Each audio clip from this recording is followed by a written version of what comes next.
Okay. Okay, so welcome everyone. And thank you all for joining us this evening to listen to our guest lecturer, Professor Dana Cuff from UCLA. This lecture is a collaboration between Architects Sweden and the course Stadens form och teori, which is an urban theory course at the School of Architecture at KTH in Stockholm. And my name is Hanna Eriksson Alto, and I'm co-teaching the course together with Katarina Gabrielsson. Hey, Katarina. And I would also like to give a special thank you to Tove Wallsten and Lena Engelbrecht from Architects Sweden for their fantastic help in making this happen. So I'm going to start with a brief presentation of you, Dana, and I also want to say a few words about our reason for inviting you, or actually re-inviting you to our course at KTH. So Dana Cuff is a professor of architecture and urban design at UCLA and engages in issues of urbanism and spatial justice through several different roles, actually, as an architect, as a teacher, as a scholar, as a practitioner, and also as an activist, I would say. She's the director and founder of cityLAB, an award-winning research and design center that's connected to UCLA. And what they do is that they initiate these collaborative projects and advance experimental urbanism and architecture. In 2019, cityLAB expanded its social and political engagement by creating a co-lab that is located in an underserved neighborhood of Los Angeles. And also since 2013, Dana has led the Urbanism Humanities initiative, which can be described as a kind of radical platform for cross-disciplinary, impactful urban scholarship and action. Since receiving her PhD in architecture from Berkeley, Dana has published and lectured extensively about the modern American metropolis, architectural agency, affordable housing, and architecture's potential for creating more just cities. And she's also the author of several books. And just to mention a few, we have the iconic Architecture, the Story of Practice, which I know that actually some of the students here today have read in a previous course at the second year of architecture education. And then there's also the quite recent book called Urban Humanities, New Practices for Reimagining the City. And this is an outcome, if I understand it correctly, of the Urban Humanities initiative that I mentioned earlier. And then there is also a book we actually have in the literature for our course, The Fast Forward Urbanism, which was a co-edited book with Roger Sherman.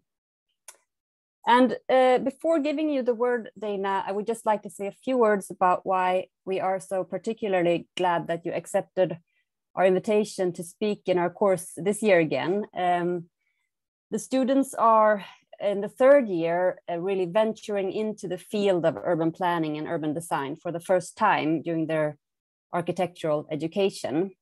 And what comes into focus more now than before during their education, perhaps, is the topic of the agency of design. What role can we as designers and architects play when dealing with the many challenges that our world is currently facing, that I think you will talk about today as a theme also?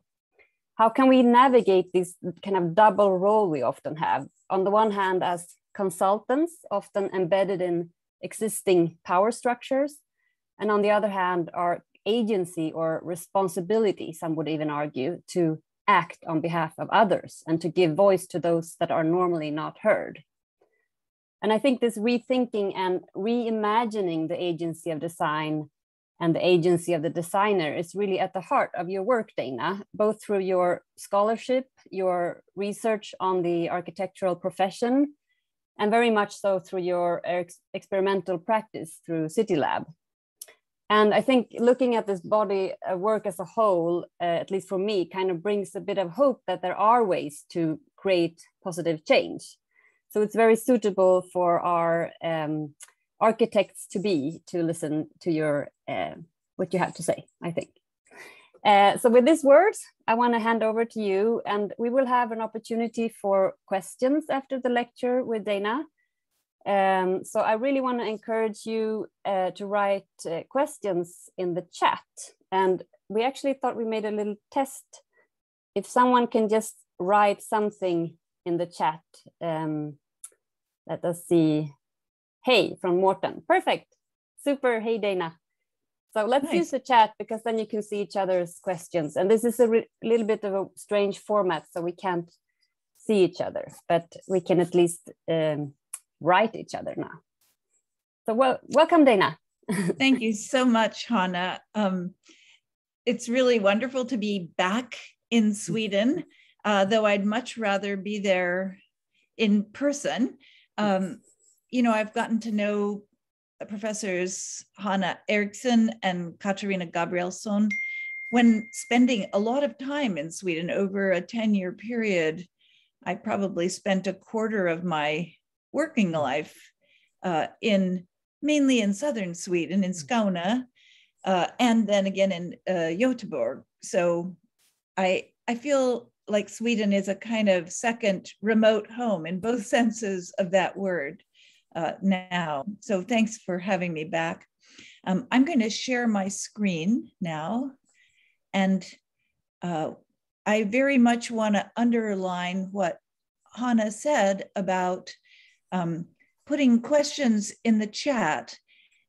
I'm going to end the talk with a question to you. And I'm hoping that that stimulates some discussion with both the architects and the students and myself. Could you just let me know if that's full screen? Full screen, no notes. Great. Super. Okay, hold on one second and let me move my images so that I can see my notes.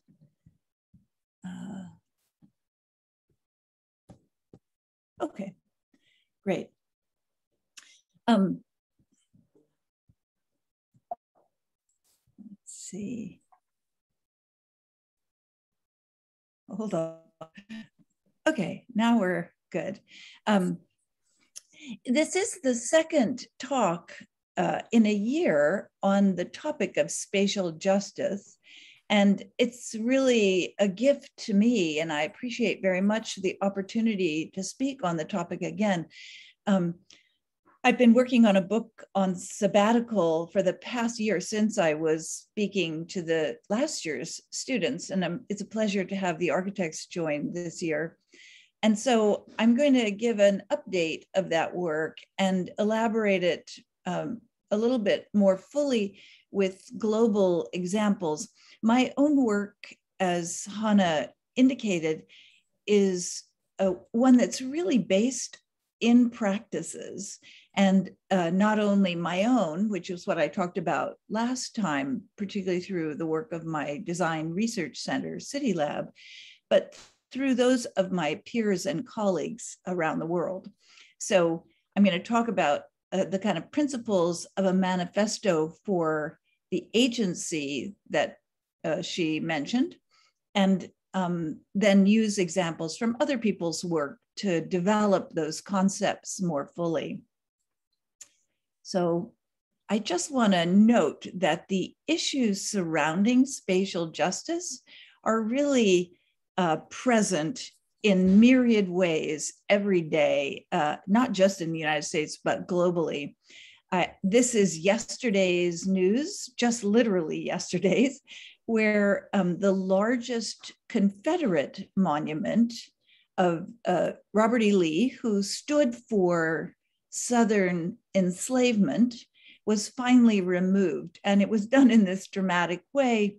And you can see the remnants of people's resistance to this presence that hovered large over Richmond, Virginia, once the capital of the South and of the Confederacy in the United States.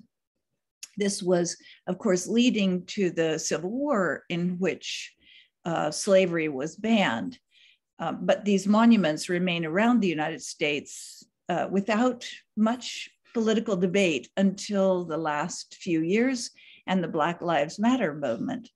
But I think when we see these kinds of changes occurring, it's difficult to connect to them as architects, in part because they have to do with removing or undoing harm that's been meted out in the past. And I am very much concerned with transformations within our discipline. This is not an intention to set up spatial justice practices independent from our discipline and profession, but really to transform in the beginning in small ways, but in the end in much more radical and large-scale ways, the very nature of architecture itself. And so not only can we look at, say, the removal of harm from prior injustices, but the ways that architects now are very explicitly addressing spatial justice issues. And I think one of the most profound works, and it's now so well known that I'm only going to mention it briefly here, is the National Memorial for Peace and Justice in Montgomery, Alabama, designed by Mass Design Group and the Equal Justice Initiative. This is often called the Memorial to Lynching. And I think in many ways it's profound. Perhaps the most stunning design process that was put into place here are these hanging stones, which you see in the perspective as they're installed inside the museum. And there's a second stone for each of those outside the museum. On those stones is recorded the names of the people, Black residents of the counties who were lynched there. And each county is expected to retrieve its stone from the exterior and place it as a memorial to those lynching victims back at their home counties. And that way, there's a kind of documentation of acknowledgement about past atrocities. So that active component of the design itself, I think, is really a demonstration of a kind of spatial justice built into the architecture itself. And, you know, it's only when all of those stones on the exterior of the building are gone that we can acknowledge that the lives of the Black Americans who were murdered has been accepted by their counties. And I just want to say this is often seen as an American problem. And of course, we have 400 very violent years of slavery that we are now coming to grips with in our governance structures and in our social conversation. And I think in some ways, maybe since 2015, the EU's migrant crisis has put pressure on residents and government agencies in a similar way. This kind of pressure, I don't need to tell you, is only likely to increase with environmental refugees. Having spent some time looking at the social housing in Sweden, the Million program, and the migrant placement of residents there are ways in which some of the issues that I'll talk about today have a similar resonance in Sweden and in the EU more broadly. And I think this example of the refugee arrival pavilion that was designed and built actually by German architecture students at a refugee barracks in Mannheim is a kind of example of the rare times that we offer some dignity to the people who have had these deep injustices and that push us to really rethink our own practices and principles. Reading about this arrival center, there were all kinds of conditional statements written by the students that even though it seems very nice, it wasn't very expensive. And even though the migrants may not be able to stay, we still should be building something for them, as if there was a kind of necessary explanation of their deserving something like the dignity architectural works can bring. So let me launch into this Manifesto for Spatial Justice in Architecture. And these are the terms or the 7 points of this manifesto that I'm going to walk through tonight.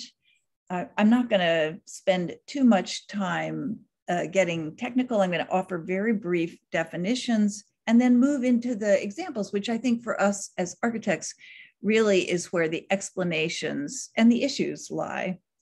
I just want to start by saying that as a white, well-educated woman situated in a university, I have a very privileged space and vantage point that I try to bring to my own awareness throughout all the work that I do. And I would also just say a caveat, I'm not going to be speaking about the economics of practicing with spatial justice principles in mind tonight, but we can easily discuss that more in the chat or in the question and answer period. It's something I've thought about a great deal. So let's just move right into these points that architecture observes if it wishes to advance spatial justice. First, I think it's worth describing what I mean by spatial justice. And I'm taking the work of planners and geographers primarily to begin with, Ed Soja, Henri Lefebvre, and David Harvey, to say that justice itself has a geography. I think that's what immediately locates the issues of social justice into an architectural discourse. The equitable distribution and access to city resources, services, and amenities are basic human rights.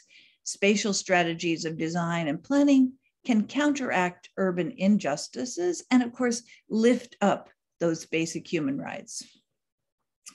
The very starting point is to undo architecture's whiteness. I think Mabel Wilson, the historian, points out in her recent co-edited book, Race and Modern Architecture, that the very word architecture embeds the closure of building traditions outside classical European history. And so by whiteness, I'm not talking about white racial attributes, but the normalization of white racialized identities by which non-white lives are seen as inferior. And in that example of the Mannheim Refugee Center, that was exactly what was going on in the explanations of why the non-white refugees deserved a kind of architectural acknowledgement. That whiteness systemically permeates architecture, as Mabel Wilson pointed out. So in order to make those manifest, we need anti-racist counter practices in order to move the discipline, to move the power structures and practices beyond Eurocentric foundations and privilege. Resistance, I want to say, has always been part of this movement and of this thinking. It's not a top-down, bottom-up phenomenon, but different forms of counter practices. And I'll just show you this one example from Los Angeles, where many of my own practices are located as a kind of history that's documented against non-white lives and spaces that's really inscribed in the Los Angeles landscape. And I suspect we would find this globally. So this is a mural, the colored image by the artist Judy Baca of Los Angeles history, this particular part about the division of the neighborhoods around Chavez Ravine. Chavez Ravine was both a neighborhood and the name given to our national baseball stadium. And you can see in her portrayal, these are historical facts of the white policeman moving the indigenous woman violently from her home. That in fact did take place, where people of Mexican and indigenous descent lived. Their lands were taken by the government in order to build Dodger Stadium. And in fact, it was originally to build social housing. And once the neighborhood had been demolished of the smaller self-built houses, the plans were shifted from housing, more affordable housing, to this stadium and freeways, all of which were put into place. Can you see my cursor here? Yes? I can see it actually. No? Oh, I don't think so. Well, then I'll speak what I'm pointing to. That the freeways were also a means to divide neighborhoods, a very explicit means to crush, as you can see in the mural, the housing and houses of people of color who lived in Los Angeles as a kind of neighborhood breaking practice. So the second principle or point of the manifesto is that as architects, we must leverage design for change. Many architects that I speak with say homelessness, immigration, refugees, these are all issues that are far beyond what architects can do. And of course, that's true. Those are issues that it turns out even the politicians can't solve. But our contribution that will be part of any kind of movement or change will need to be by leveraging the things that we do best, and that is design. So if transformative change is going to happen in multiple ways, we're most likely to contribute to that change when we deploy the design tools of our trade at the highest level possible. And here I'm going to use as my case the backyard homes case in the California suburbs that we at cityLAB worked on along with Kevin Daly Architects and a number of other architectural concerns. So this, at the beginning and at the very end, I'm going to describe some work by cityLAB, which really has launched my thinking about all of these issues. Here you see the conditions in Los Angeles. I think all of you know the same cliches that turn out to be more true than not. In Los Angeles being the mother of all suburbs, in the map in the upper left, you see the yellow is the zoning of single family housing in Los Angeles. In Los Angeles, 2/3 of all the land is residential use, and 75% of that is only single family. That means that only 25% of the urban area can have multifamily or apartment construction, which is small for an area, a city of 5 million and a conurbation of 14 million. We began 10 years ago studying the suburban fabric to see how it might be that we could add to that density of single family homes, maybe by doubling the density. And when we looked more closely, we realized that almost all the neighborhoods of color, all the working class neighborhoods, had already done this in their backyards by adding garage apartments, or what are called granny flats, secondary units, accessory dwelling units, or ADUs, as an informal means to house additional family members or to rent and have additional income for a wide variety of uses.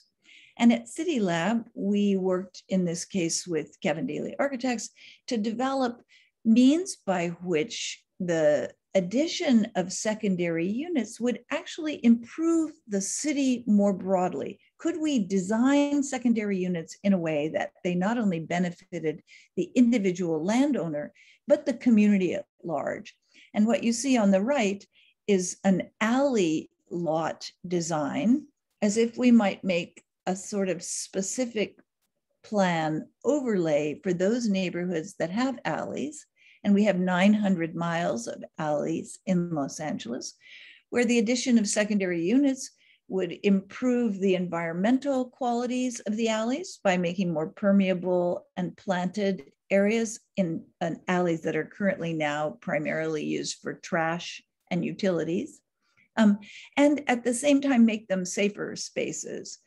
So these were the kinds of efforts we were taking on at the beginning. And just to remind you why this matters, like most cities globally today, there is an extreme housing crisis of inequitable housing that's occurring, meaning as housing prices go up, and you can see they increased almost 25% in a single year, so that the median price of a house in California is $813,000.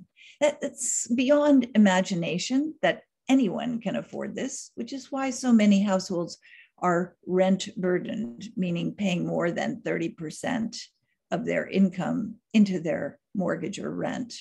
And of course, most people are paying far more than 30%. Right now, in the state of California, it's presumed that we need 1.8 million units in the next 5 years, but we're on course to build just 13% of those, which means that the housing crisis is going to become much worse if we don't find new and innovative means to address the housing crisis and to address the extreme inequities of housing production.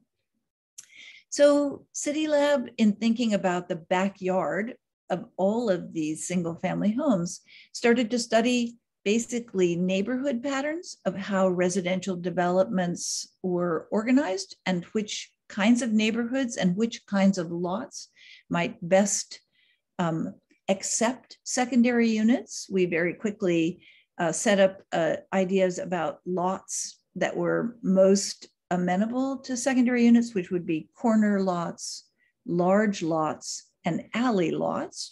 All this seems pretty apparent to me now, but it didn't at the time. In that 10 years of research around design, we also looked at existing communities that had secondary units, finding that 2/3 of the lots in some neighborhoods already had illegal secondary units because they're not allowed by the planning code. People built them on a do-it-yourself basis and used them for the purposes that were so necessary that they didn't worry about the fact that you couldn't get permits and thus couldn't sell their properties with those structures as part of the wealth that they would build. We met with neighborhoods to see what kinds of concerns they had about secondary units. And then we built, and this is the demonstration house that Kevin Daly and architecture students at UCLA built to try to understand if we could do a more sustainable, lightweight, and easily constructed and recycled building as the sort of prototype of backyard homes. And just to say that interestingly, my colleagues didn't really think of secondary units as an architectural problem when I began this work, and I'll show you kind of what the implications are now. It turns out that not only is that one single increment something that has way larger implications for housing, it also produces, if there are 8.1 million single family houses in California, that's 8.1 million of the 1.8 million housing units we might need. That's also 8.1 million architectural commissions, primarily for small practices. And that has become very apparent. In 2016, I co-authored a state housing bill that was approved by the state legislature to allow secondary units in almost all of the state's single family zone. And that was really just the beginning, as I've come to see. That was 4 years ago that it was put into law. And now the law is that we can have 3 units on all of those same sites under certain conditions. And there's a current law that's looking very promising that we'll be able to have 4 units and to be able to divide parcels so that there could be 2 different owners. At the moment, all of the secondary units are rental units. But the city then implemented something just this year called the Standard Plan Program, something we had at cityLAB explored with the city several years ago. And that is that architects can submit plans for secondary units, ADUs or granny flats. The planning department pre-approves them, and those are made publicly available to anyone who wants to build it. And of course, then the architect remains attached to the plan. But this has led to something like 30 or 40 standard plans being submitted. You see 4 of them here. And that library of possible buildings is growing. That shrinks the amount of time that an owner builder needs to implement the project and construct it. That brings down the cost, and it reduces the architectural fees, another means of making these dwellings more affordable. So in summary, I just want to say, it should be apparent that even though this seemed at the start like a planning project, it was only possible by leveraging design to understand the site types, the kinds of design solutions that would work. We wrote the policy all built around those experiments. And now we see that there's in fact architectural solutions, a wide range of them, because of the wide variety of backyard conditions in the single family zone. All right, the third principle of a Manifesto for Spatial Justice is that we need to redefine architecture beyond individual clients and architects to advance the collective nature of building for publics and by publics. So rather than projects, what we see in the sort of spatially just practices is architecture of initiatives or strings of linked projects. And I think the one that really stands out for me is the post-tsunami earthquake nuclear disaster of 3/11 in the Sendai region of Japan. And the architects here that I've been working with to understand this whole process better are Hitoshi Abe, Toyo Ito, and Yasuaki Onoga. So very briefly, again, this has been a massive project in Japan to rehouse the hundreds of thousands of people who were displaced after the tsunami of 3/11. Primarily along the coastline. And the initial steps were, we see in Kamaishi City here, to build basically refugee housing.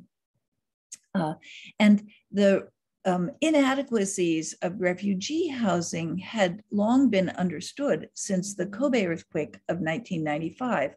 One of the most devastating findings about the refugee housing in Japan were what were called death alone cases, where hundreds of people, especially elderly people, died alone in these small refugee shelters because there were no ways for them to connect. One of the reasons was there were no ways for them to connect to other people in the refugee settlement, where only housing was built. And this is very common in all of our refugee settlements. We provide the most basic aspects of what's necessary for survival, a single house, forgetting that there's a kind of larger public architecture that's needed.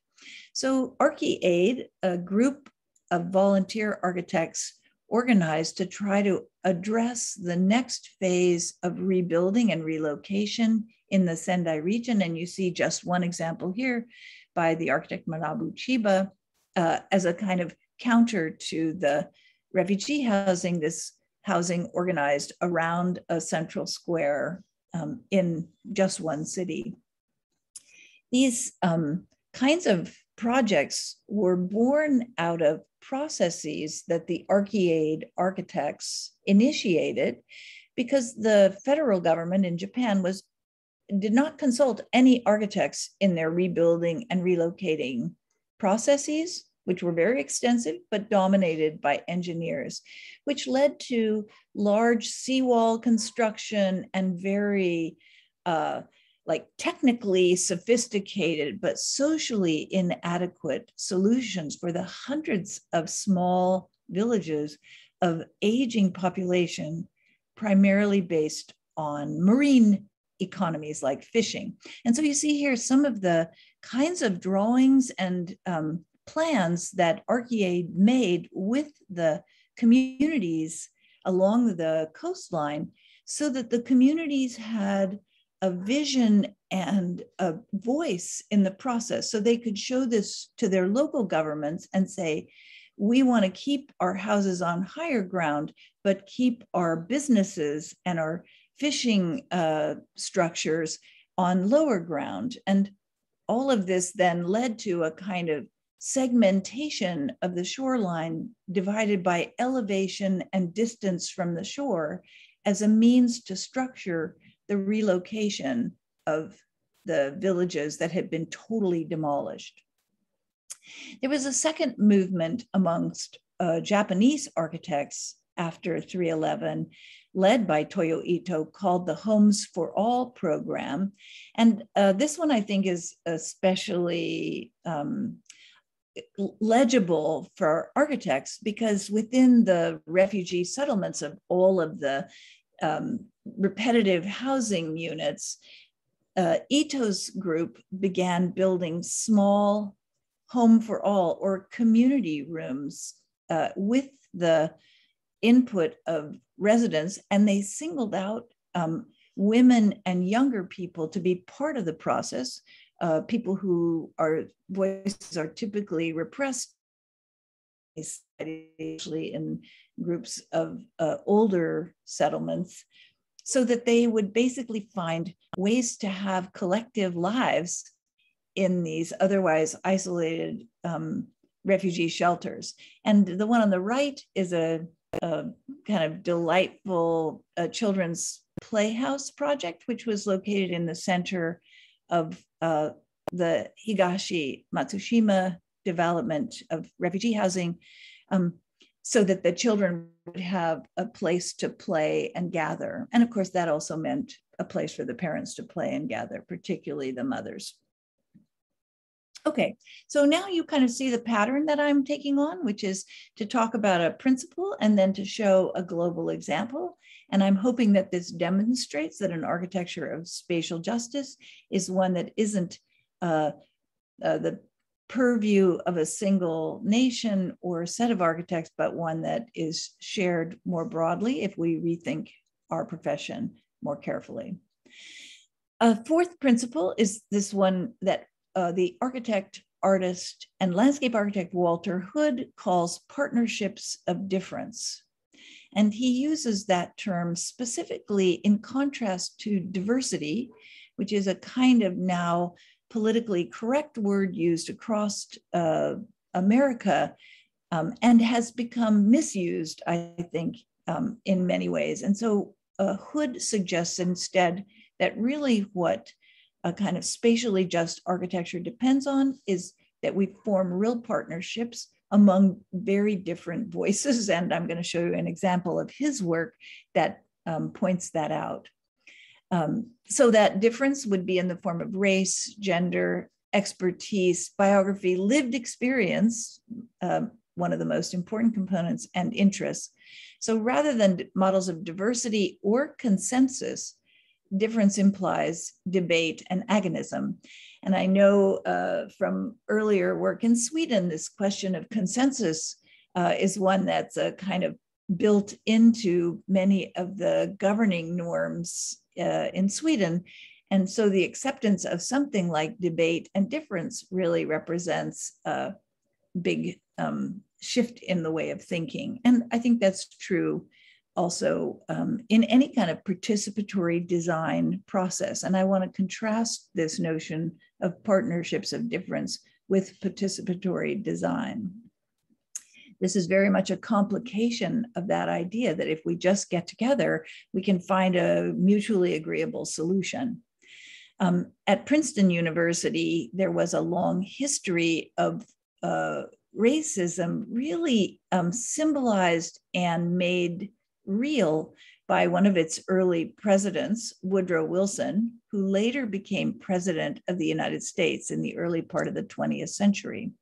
And after the murder of George Floyd, the Black Lives Matter movement organized, and especially the students at Princeton organized to get Woodrow Wilson's name off the School of Public Policy and one of the colleges there. Woodrow Wilson had unequivocal views against women and Blacks in particular, which he expressed in multiple speeches and policies that he implemented. And the student resistance, particularly led by the Black Justice League, put that in Wilson's face and in the public face through posters like these that you see on the left that quote Wilson's words, and as an indication of why his name needed to be removed if Princeton University was going to become a place where inclusivity was clearly and administratively part of its stance. And what Walter Hood, who was brought on as the winner of a design competition, started recognizing was that Wilson's words needed to be contrasted with the words of his contemporary critics, Black activists like Ida B. Wells or W.E.B. Du Bois. In the creation of this design competition for what was called a marker, because memorializing Woodrow Wilson had its own political charge. And so how do you, in marking the controversies around racism and sexism, make public architecture about that? This project called Double Sights is Walter Hood's solution. It's a 40-foot tall, 13-meter tall monument of a Black triangular stone leaning against a vertical white stone. And on the exterior of the monument or marker are the words unedited of Woodrow Wilson, both his progressive views and his regressive and abhorrent views. And on the inside, on reflective surfaces, are the views and statements by his detractors and critics. Walter Hood now says, and this was, of course, protested from the very beginning and through its opening, because the university did not want to change the name of the school. And only a year after this memorial or monument was put into place did they remove Woodrow Wilson's name from the School of Public and International Affairs. Hood would say that the partnerships of difference here were not only the Black and white histories of segregation and discrimination, but the administration, the student activists, and his own role as an artist. This piece remains controversial, and I think Hood likes that about it because the differences remain alive and in debate rather than settled and stabilized, when in fact we still have issues of racism permeating and in a systemic way in the country. All right, a fifth principle is what I call generative demonstrations. And this goes along with this notion that singular commissions with design solutions is one part of architecture, but spatially just architecture requires that we build generative prototypes that will proliferate, meaning that we build models for other works that would be able to improve upon and replicate and advance the kinds of ideas that are embedded in the first iteration. So we, as architects, are creating ripple effects for other projects in other places to advance spatial justice. And the example I'm going to use here is a pretty well-known one by Elemental, the Chilean architectural practice led by Alejandro Aravena, and what are called his half houses. The first one of those projects being in Quinta Monroy in Iquique, Chile, which is not far from Santiago, a suburb.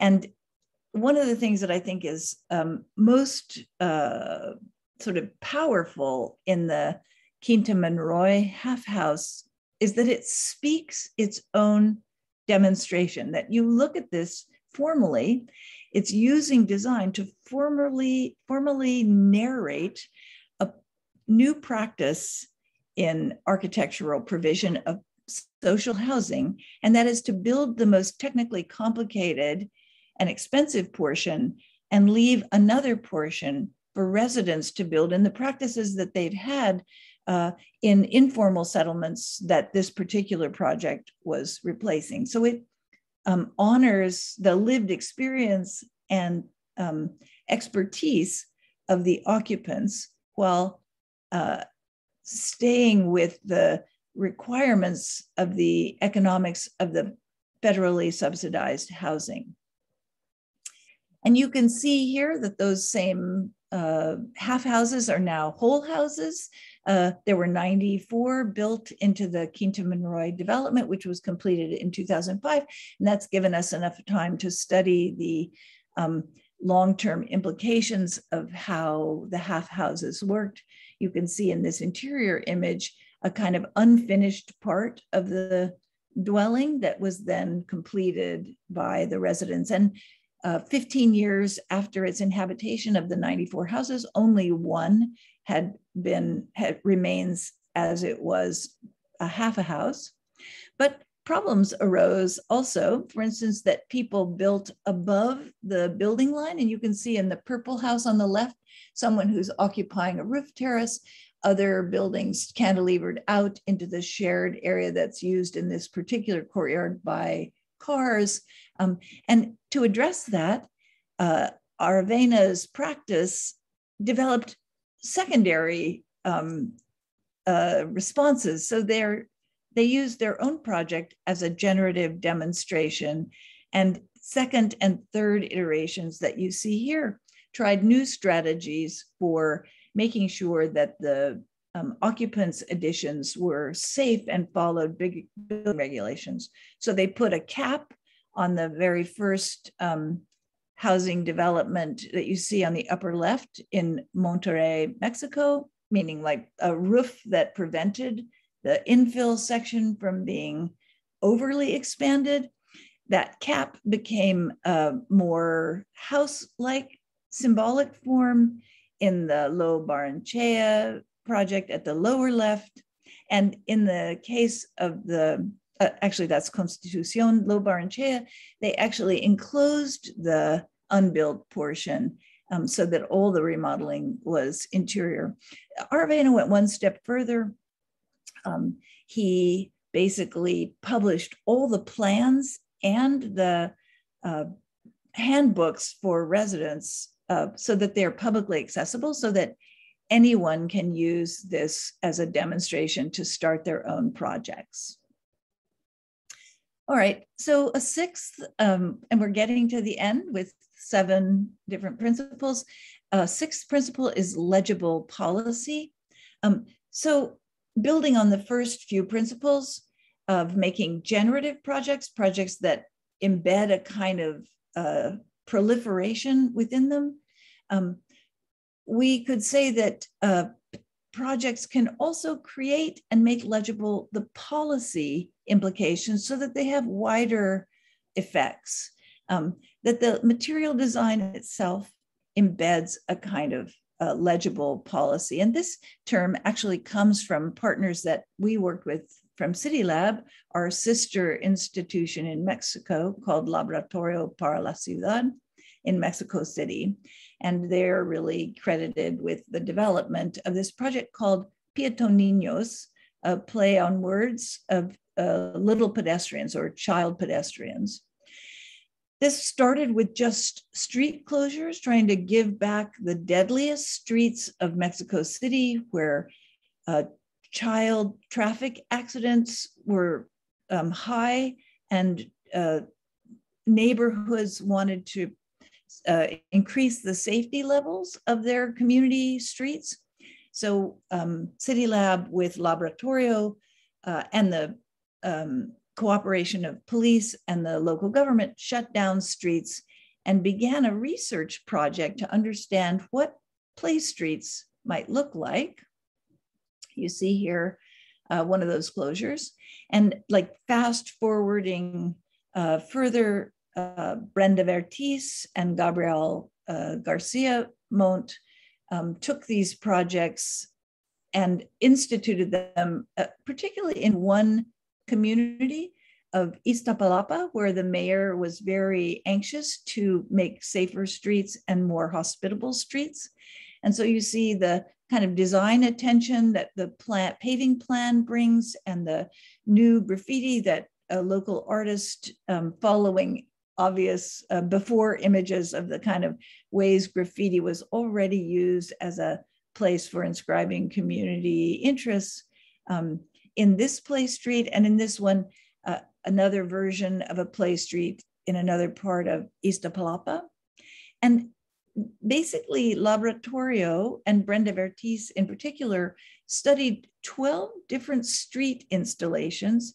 At cityLAB, we were involved in 4 of those, but 8 of them were carried forward.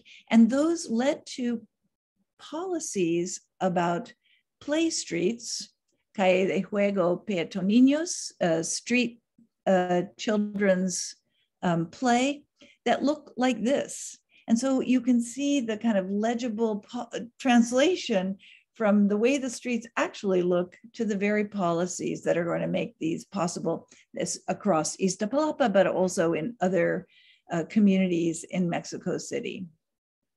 That kind of social justice project, I think, is very evident in the give the streets back to the people movements that we see in many cities across the world. The 7th and final principle, and one that you've probably already been thinking about in the examples that I've given, is that we enact spatially just practices at critical junctures, or at a kind of point in which shared trauma or crisis lends fuel and mobilization to the ability of the work to extend beyond a particular project into a much more transformative change. So it's at breaking points that we find new collective possibilities can be formed. And for this last one, I'm going to return to a project by cityLAB, and one that was a partnership with our architect, teacher, and friend, Marta Novak. So if the extreme version of the California housing crisis that I mentioned at the start is absolutely apparent in Los Angeles, it's in the downtown area in Skid Row, where homelessness and our unhoused population has grown to 70,000 people, this in one of the wealthiest cities in the country. So really what we see is that spatial justice plays out most evidently in housing and in public space. And probably the crisis of homelessness that is now part of the everyday politics and experience of Los Angeles really demonstrates how these two come together, the intersection of housing and public space. The profession and the populace has done a very important work about building what's called permanent supportive housing. In 2016, the residents of California voted to tax themselves $1.2 billion to build 10,000 units of affordable supportive housing, housing that has social services built into it. And this is just one project that just opened in Gramercy Park.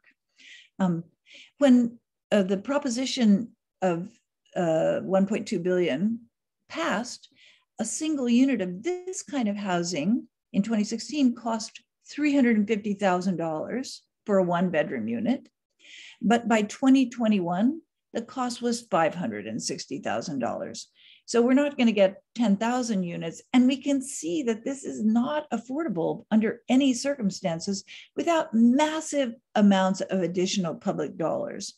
And so at cityLAB, we started to think of our solutions to our housing crisis, particularly for unhoused Los Angeles residents, as necessitating a continuum of accommodation, a continuum of housing. And how could we begin to enter into the building of some kinds of shelter that didn't require these massive amounts of capital? In the end, we realized that we had a population right on our own campus of housing insecure students, most of whom were commuting to campus. This is the intersection of the sprawl of LA, its car culture, and its extreme housing prices that push students to be commuting more than an hour away. Half of students who do not live on campus commute to campus for longer than an hour in a car. Partly because our public transit is also inadequate. And so we worked for the last 3 years with campus administration to build an on-campus, really a shelter, but it's called the Bruin Hub, and it's primarily for commuters, almost all of whom are students of color. And it starts with this kernel or the seed of what we're calling a study bean. These are actually places where students can reserve for 2 hours a place to study and overnight to sleep for short periods of time. This is getting installed next week, actually. All of the study beans have been created. We have 5 shown in this particular squash court in the rec center that's been taken over for the Bruin Hub. We're expecting to get a second squash court because we have 5 new study beans that are coming next month. So 10 small sleeping spaces, places to nap. This is where students who commute long distances would stay overnight, perhaps during final exams, or if they have lost their housing, which in housing insecure students, it's often staying with a friend or what's called couch surfing. They could stay all night here. It's a point of service delivery for the housing department on campus. And during the day, they can rent the study pods for 2 hours for a nap. All of this being said, that it's a tiny drop toward this massive critical juncture of the housing crisis, but it was because of the fact that the housing crisis was so widely recognized that all the pieces of the university could come together to make something like this really dignified, playful, and beautiful new destigmatized shelter for housing insecure students on campus. So I want to show you now cityLAB's continued work in dealing with homelessness. We've been studying the spaces for people who are unsheltered that are currently in existence. This is one of the surprisingly, and I hope you also see what I see in this, strangely most advanced points of service, because it's generated by the homeless community, meaning they govern and regulate this delivery of a set of services, from showers and bathrooms to food distribution to shade, in the most, I'd say, undesigned setting possible. It's a series of prefabricated units that are just bumped together and organized with pop-up tents as the kind of structures that you see in blue across this landscape. There's there's nothing that's, I don't mean to be critical of this, but I think that this is where design, leveraging design, challenges some of our most fundamental thoughts about how architecture should work on behalf of those that are most disenfranchised. Here's another kind of access point. This is not a shelter, but a place where services are delivered to unhoused residents in the local area, designed by a very well-known firm, which brings a real design dignity, you might say, to the exterior. And on an interior, again, we have these vast, unprogrammed, easy to clean, easy to police and surveil spaces. So really, architecture is now challenged to think through how these kinds of spaces might become architecture, in fact.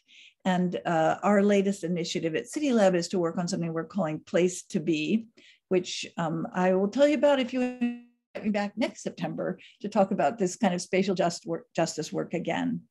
So these are the 7 points for architectural justice to sort of move or advance.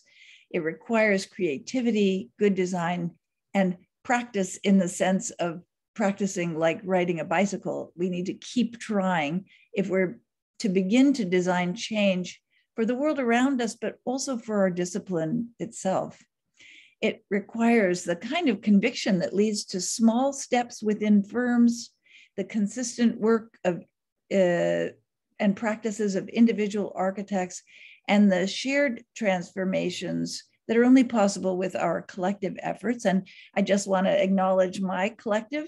This is the group of people that I work with at cityLAB, an ever-changing array of graduate students and a kind of core staff that you see with the orange dots of architects, architectural graduates, architects and planners who lead this operation. And I want to end unconventionally with a question to you in the audience, and I'm hoping that you might put information in the chat or your thoughts in the chat about whether or not these kinds of housing demonstrations represent forms of spatial justice. On the left is a housing laboratory set up by the Infonavit workers insurance programs in Mexico for affordable housing laboratory. And you see examples and the upper image and the overall array of those housing examples that are intended to be generative demonstrations for new housing, new affordable housing in Mexico. That's all sponsored by Infonavit. And on the right, something that probably looks very familiar, the Bonolet project in Malmö, where the twisting torso tower is of Calatrava, which Klaus Thom designed as a model of new kinds of urban living.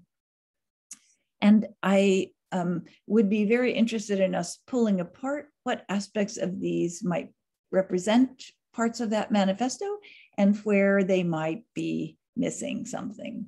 So one way of my constant testing, my own theorizing is, does this qualify? What do I learn from these examples?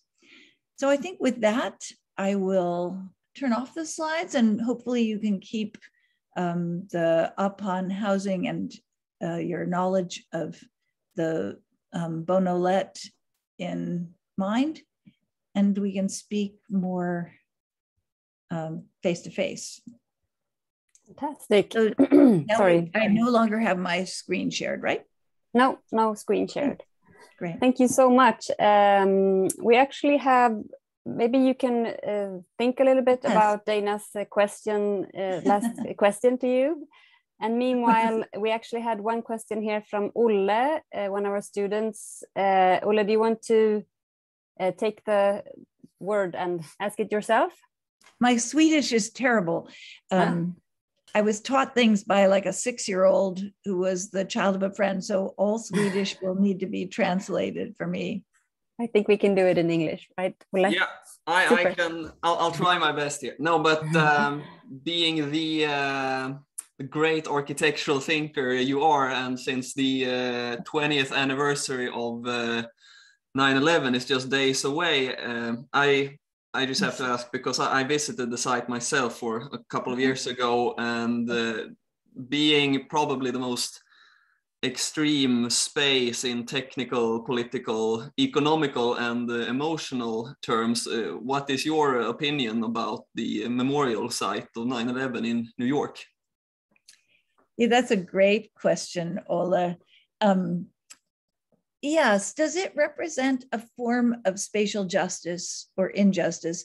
You know, in some ways, when we test some models, you would say that all architecture is trying to improve the world, right? We never build without that, what Rem Koolhaas called utopian secret as part of our imaginings of what we're doing. And I think that there's a big piece of that at the 9/11 memorial, where the lives of the people who were lost are made present in public space, and whether or not the larger political transformations that we might think were also necessary as a result of 9/11, I think those tended to be washed out because of exactly what you're saying, that the heat of that moment in the post 9/11 period didn't allow for what you might call partnerships of difference. It really was put forward as a recovery from disaster. And so the basic global tensions, say, between American imperialism or between what became a war on terrorism. I'm not suggesting how that should have happened, but there was really only a singular response possible. And that was something that ended up becoming a 20-year war on terrorism that we can see has just recently led to the American departure from Afghanistan and a return in Afghanistan to some terrible conditions for the Afghanistani people. So I think that the memorial saved public space in the city, and in that regard, really importantly brought a recent history of political turmoil into our everyday lives, and probably would recognize that it's short on some of the other ideas about practicing spatial justice, that it's still possible to evolve there, but probably not as expressed because of the lack of ability to hold debate at a time of that kind of trauma. Thanks a lot. And also thanks for the good read of The Story of Practice. Great. You know, they've just asked for me to update that book. And I think when I'm finished with the current book, that's my next project. I just hope it doesn't take another 10 years, which is my usual time frame.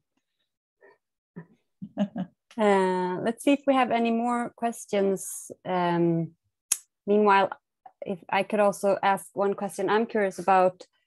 I think in many of these examples that you've shown, they really demonstrate the value and kind of potential of design thinking, and the range of different tools that are used, from this more zoomed out kind of large scale analysis to different types of prototypes. And the handbook, I know, is something that you often use at cityLAB.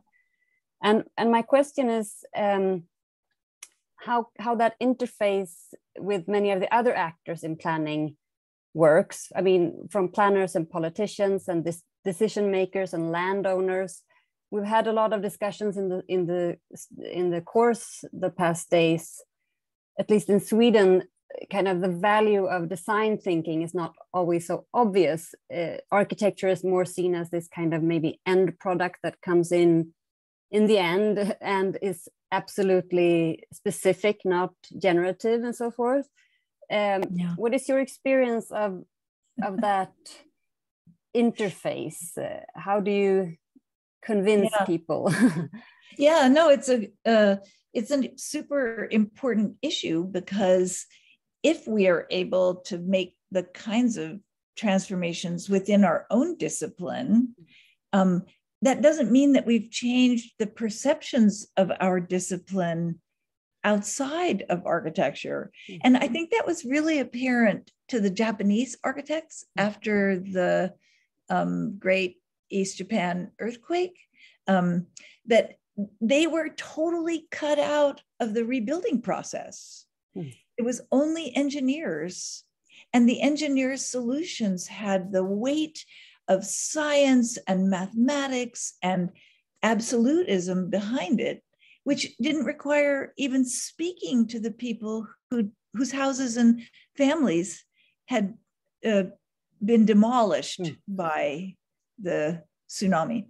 So, their practices were one way in which they gave people the voice to counter the government's ideas about architectural contributions, but they too had to decide that it wasn't solutions that were necessary, but processes and the images of a future that those processes generated, and that was architecture. And I think all of this is part of what we would think of as a means of transforming our role from providing buildings to opening possible futures. And I think that's a large scale social change, and one that we would all want to have as part of our professional imaginary narrative and charge, basically the mandate to open possible futures, not to provide singular building solutions.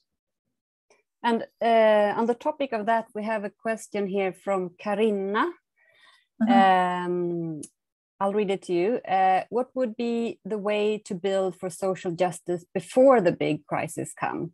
We have so much data and prognosis to know when a bad scenario will be worst in neighborhood, but still it takes so much time to take action on the way we plan and build in these areas. Thank you so much for a great presentation, was also her comment.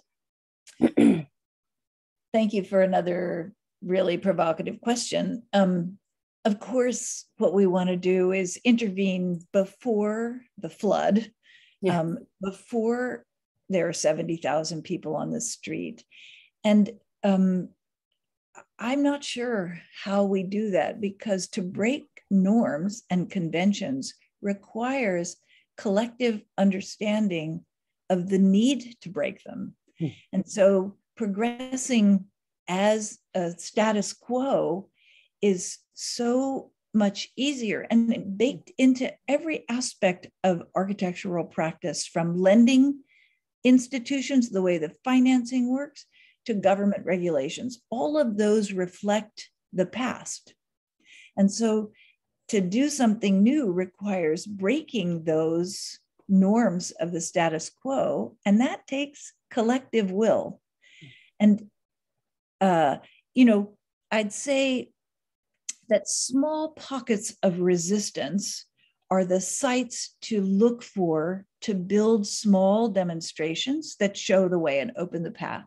So where there's some kind of partnerships of difference that can occur. And you see this happening in small scales in communities and with small practices globally. I think we could point to, for some reason, Berlin seems to have given birth to a lot of practices like this, like Raumlabor, for example.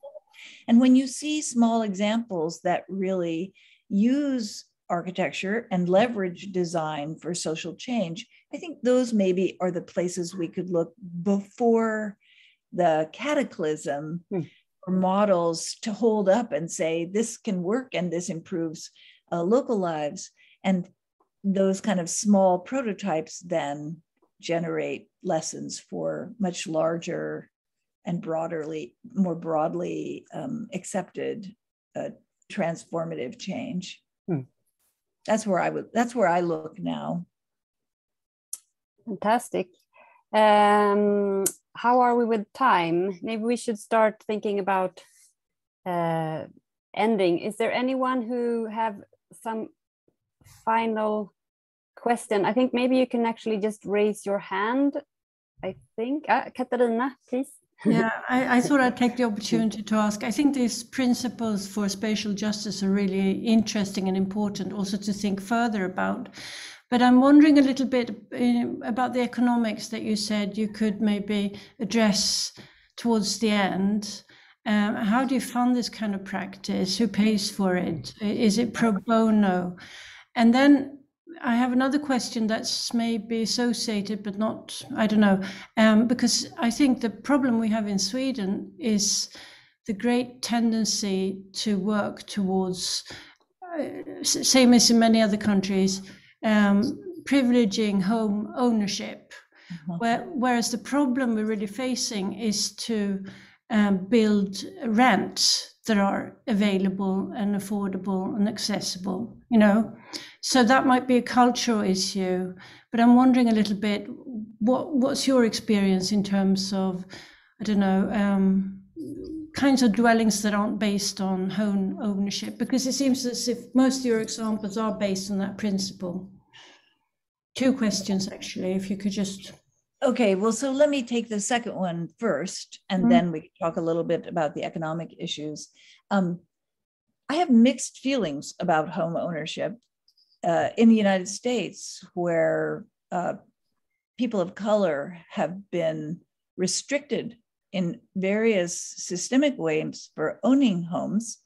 It's not reasonable to now say, oh yes, well, for all of you who don't have home ownership and have been unable to build wealth, now we're going to change the model, and we're going to make rental housing available for everyone. So I think that's a debate and a conversation that we still need to resolve. At the same time, this is why I've come to this idea of a continuum of accommodation or a spectrum of shelter, that really there isn't a single model. If housing is a basic human right, that doesn't necessarily mean a single home or an ownership model. And we've been least creative, I think, in developing models of ownership. In your model of no ownership of common land is something that we've been looking at cityLAB as a possible basis for something like community land trusts. So I think, various forms of shared ownership, of common ownership, and counter ownerships are ways that we have to think about architecture partnering with financial institutions and mechanisms to invent these together. And that's another kind of partnership of difference, where those aren't usually our creative partners. In fact, they're just the people who put barriers, regulatory and otherwise, on the work that we do. It's hard to think about how you might co-create with a bank. It's like hard to imagine. But I really think that there are now community banks and different kinds of lending practices, some of which are coming out of Silicon Valley, investments, investor models that maybe would apply to thinking about home ownership. As for the economics of practicing in this way, that's something that has to be reimagined. And in some ways, you could say that the logical conclusion to this 7-point manifesto is the end of clients, commissions, and profits in architecture. And I think cityLAB has that model. We're trying to use the university as a platform to see what happens in a practice that doesn't have profit, that doesn't have commissions, and doesn't have clients. So we aren't funded by the university. We're funded all on monies we raise from foundations and grants and philanthropists.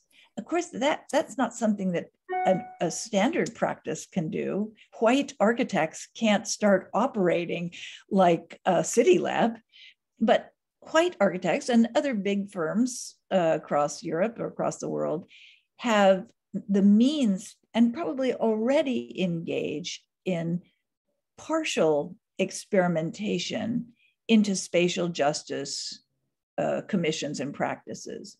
And I think, you know, having worked with different large firms in Sweden, they also can initiate research and practices, sometimes that might appear to be and might in fact be ways to develop future work for themselves. But I'm not trying to eradicate architecture from the co-creation at all. If we can create jobs for ourselves that lead towards more spatially just cities, that's a beautiful solution. I really think the secondary units was exactly that. I mean, I really intended to create more work for young architects in particular by making as many as 8 million commissions possible, so that the creative young practices could survive and that backyards would actually get dignified design instead of, you know, prefab garden sheds from the local home building store. They too could have architecture. So I think there are multiple ways that we have to begin intervening in the current economies of architectural practice, which really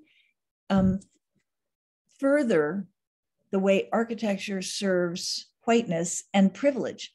And all of us would like to break out of that. And that's going to mean changing our own practices in small ways as testing balloons to demonstrate new forms and economies of practice. Thank you.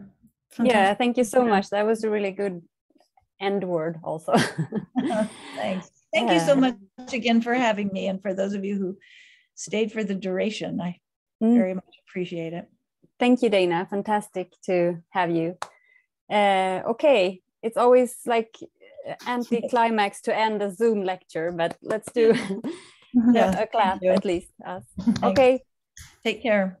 See you around. Bye. Thank you. Bye. Bye.